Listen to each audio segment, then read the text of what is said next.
Assalamualaikum warahmatullahi wabarakatuh. Alhamdulillahirabbil alamin. Asyhadu an la ilaha illallah wa asyhadu anna Muhammadan abduhu wa rasuluh. Allahumma sholli ala sayyidina Muhammad wa ala ali sayyidina Muhammad. Amma ba'd. Kita akan melihat, merasakan kembali suasana-suasana orang-orang soleh dahulu sebelum kita. Mereka akan memberikan kepada kita pesan-pesan yang menenangkan, menyejukkan jiwa, dan kemudian menghadirkan suasana yang lebih bermakna dalam kehidupan. Beberapa contoh nasihat para ulama yang selalu mengarah dan mengajak untuk lebih fokus pada kehidupan akhirat. Yang pertama, barang siapa yang beramal semata-mata untuk akhirat, maka Allah akan mencukupi urusan agama dan dunianya. Yang kedua, barang siapa yang membaguskan sikap-sikapnya yang tersembunyi, maka Allah akan membuat baik sikap-sikapnya yang tampak. Dan yang ketiga, barang siapa yang memperbaiki hubungan dirinya dengan Allah, maka Allah akan memperbaiki hubungannya dengan sesama manusia. Kaum muslimin yang berbahagia, sesungguhnya kehidupan itu memang sesuatu yang harus diupayakan, harus diperjuangkan.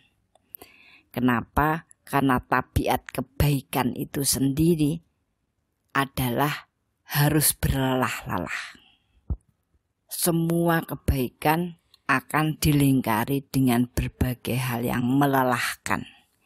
Nah, untuk itulah maka Allah persiapkan, Allah selalu latih kembali kita untuk berazam kuat terhadap kebaikan di bulan Ramadan dengan suasana yang agak berat.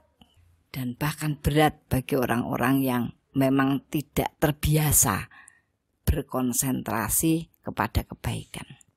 Jadi tidak ada kebaikan yang bisa dilakukan dan dipertahankan dengan santai-santai. Sering orang mengatakan kepingin kecil dimanja, besar kaya raya, mati masuk surga. Itu tidak ada kaidah yang bisa menerangkan itu. Kaum muslimin yang berbahagia, banyak hal yang Allah isyaratkan ya di dalam proses kehidupan akhirat.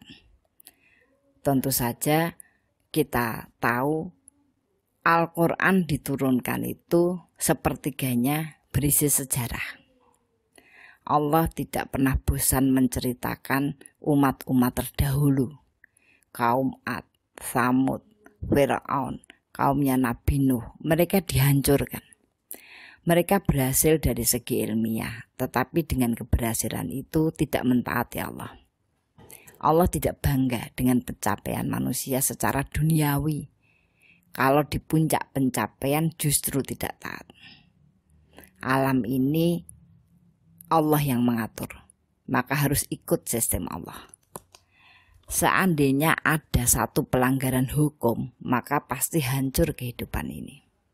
Manusia sama, ketika keluar dari jalan Allah, maka pasti akan banyak kerusakan. Demikian kaidah-kaidah kehidupan yang ditulis dalam Al-Quran.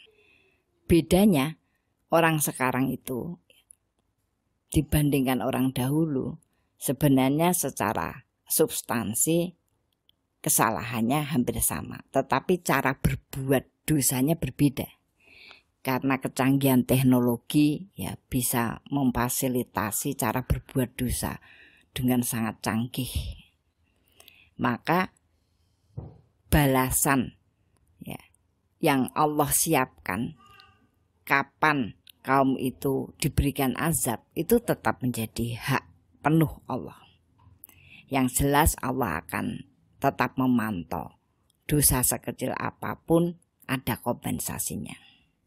Ada beberapa hal yang perlu kita ingat, bahwa pencapaian akhirat berkonsentrasi pada kebaikan, terus menumbuh suburkan kebaikan, itu membutuhkan ilmu.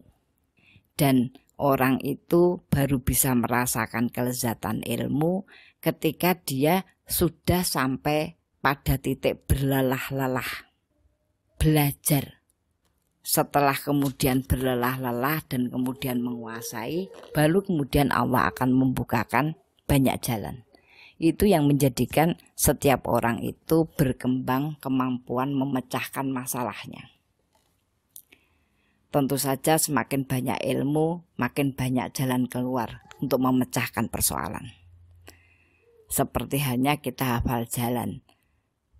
Macet di sini bisa menemukan jalan yang lain. Macet di sana kita pun akan bisa menemukan jalan dan kemudian kita akan sampai pada tujuan. Sehingga perlu kita pahami bahwa tidak semua orang berilmu punya keberkahan atau ditumbuh kembangkan kebaikannya. Ada orang ilmunya banyak, pandai bicara tentang Al-Quran, tapi berbuat maksiat. Ada yang hafal Al-Quran, ahli tafsir, ya, dan kemudian memakai ilmunya itu justru untuk melemahkan posisi dan kedudukan Islam dan kaum muslimin. Maka Allah pun akan memberikan bagian ya dari apa-apa yang dilakukannya itu. Salah satunya adalah tidak memberikan sinar pada hatinya. Tidak bisa menikmati lezatnya keimanan. Tidak bisa berbahagia dengan kebaikan-kebaikan yang dilakukan. Kenapa ada orang berilmu kemudian tidak berkah? Karena memang karakter itu terbentuk tidak sekedar karena ilmu. Ya, karakter itu terbentuk setelah orang itu punya ilmu dan kemudian dia berjuang bagaimana dia menerapkannya dengan berbagai kesulitan dan dengan berbagai ujian yang Allah berikan ya untuk mengokohkan dirinya ya. Akhirnya dia akan sampai pada kebaikan. Apa saja ujian-ujian yang kemudian akan menjadikan berat perjalanan kita? Yang pertama, kadang manusia itu salah dalam memproses ujian. Orang banyak menempatkan ujian itu di hatinya. Padahal orang diuji itu agar dia bersegera memperbaiki jiwa-jiwanya.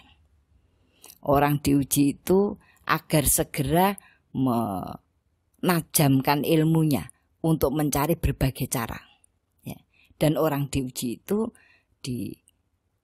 dia didorong untuk berlelah-lelah menemukan banyak hal ya agar dia bisa dikokohkan sebagai sebab kebaikan bagi orang lain. Begitulah keadaan atau hal-hal yang perlu kita pahami ya dari kehidupan. Kehidupan akhirat membutuhkan perjuangan. Kehidupan akhirat membutuhkan pengorbanan. Kehidupan akhirat membutuhkan keterampilan. Dan kehidupan akhirat membutuhkan latihan yang terus-menerus dan bahasa manusiawi melelahkan. Namun semua hal yang sudah kita keluarkan itu oleh Allah akan diberikan bagian balasannya. Bahwa menjadi sebab kebaikan bagi banyak orang itu adalah bagian yang terbaik dari investasi ya, kehidupannya. Kelak sekalipun kemudian dia sudah meninggal, maka bagian-bagian yang melelahkan itu akan tetap menjadi bagian kebaikan yang akan tetap terkirim dan bahkan menambah berat timbangan-timbangan kebaikan di yaumul akhir. Fastabiqul khairat, al-haqqu mir rabbik wa la takunanna minal mumtarin. Assalamualaikum warahmatullahi wabarakatuh.